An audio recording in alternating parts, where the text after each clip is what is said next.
మన మతం వాడేలే అని చెప్పి మనం పట్టించుకోం. కానీ ఇప్పుడు రాజకీయాలు ఏ మలుపులు తిరుగుతున్నాయంటే మైనారిటీ మతాల వాళ్ళేమో పూర్తిగా పోలరైజ్ అయ్యి ఉంటే మెజారిటీ మతమైనటువంటి హిందువులేమో ఎవరి లెక్కన వాళ్ళు ఉన్నారు కులాల వారికి. దీన్ని అడ్డు పెట్టుకునే తమిళనాడు లాంటి చోట్ల వికృత చేష్టలకు పాల్పడుతున్నాడు స్టాలిన్. సనాతన ధర్మాన్ని నిషేధించాలని మాట్లాడాడు. అట్లాగే అక్కడ ఉంటే హిందూ ధర్మానికి సంబంధించి చివరికి ఆర్ఎస్ఎస్ వాళ్ళ యాత్రల్ని అడ్డుకునే ప్రయత్నం చేస్తే కోర్టుల ద్వారా తెచ్చుకోవాల్సి వచ్చింది. గుళ్ళ మీదన పడ్డాడు. గుళ్ళకి సంబంధించినటువంటి ఆస్తుల వేలానికి ప్రయత్నిస్తే కోర్టు అడ్డుపడింది.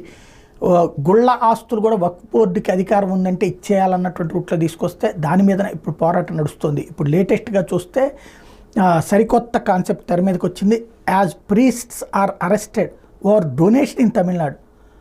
ఇది ఇక్కడ విశేషం ఏంటంటే అర్చకులకు మనం గుళ్ళోకి వెళ్ళినప్పుడు అందులో డబ్బులు వేస్తాం కదా అర్చకుడికి, అది అర్చకుడికి చెందుతుంది. హుండీలో వేస్తే గుడికి చెందుతుంది.